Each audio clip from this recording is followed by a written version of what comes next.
સુરતના Delhi ગેટથી station road વિસ્તારમાં આજે બપોરે એક ગંભીર માર્ગ અકસ્માતની ઘટના સામે આવી છે, જેમાં મહારાષ્ટ્ર રાજ્ય પરિવહનની એસટી બસે મોપેડ ઉપર સવાર એક મહિલા અને તેમના 2 બાળકોને અડફેટે લીધા હતા.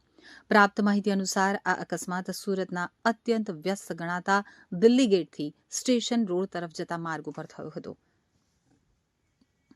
મહારાષ્ટ્ર રાજ્ય પરિવહનની એક બસ પૂરપાટ ઝડપે આ માર્ગ ઉપરથી પસાર થઈ રહી હતી. તે જ સમયે એક મહિલા પોતાના 2 નાના બાળકો સાથે મોપેડ ઉપર જઈ રહ્યા હતા. એસટી બસના ડ્રાઈવરે મોપેડને ટક્કર મારી હતી. બસની ટક્કરથી મોપેડ ઉપર સવાર માતા અને બંને બાળકો રોડ ઉપર પટકાયા હતા. આ સમગ્ર ગંભીર ઘટના નજીકમાં લાગેલા સીસીટીવી કેમેરામાં કેદ થઈ ગઈ હતી. સીસીટીવી ફૂટેજમાં સ્પષ્ટ જોઈ શકાય છે કે કઈ રીતે બસ મોપેડને અડફેટે લે છે અને ત્રણેય સવારો નીચે પટકાય છે. અકસ્માત થતાં જ આસપાસના લોકો તાત્કાલિક મદદ માટે દોડી આવ્યા હતા.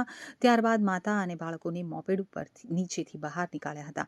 ગંભીર અકસ્માત હોવા છતાં માતા અને તેમના બંને બાળકોનો ચમત્કારિક રીતે બચાવ થયો હતો. તેઓને ગંભીર ઈજાઓ થતાં ટળી હતી. જોકે એક બાળકને પગના ભાગે સામાન્ય ઈજા પહોંચી હતી, જેને પ્રાથમિક સારવાર માટે નજીકની હોસ્પિટલ લઈ જવામાં આવ્યું હતું. અન્ય બાળક અને માતા સુરક્ષિત છે.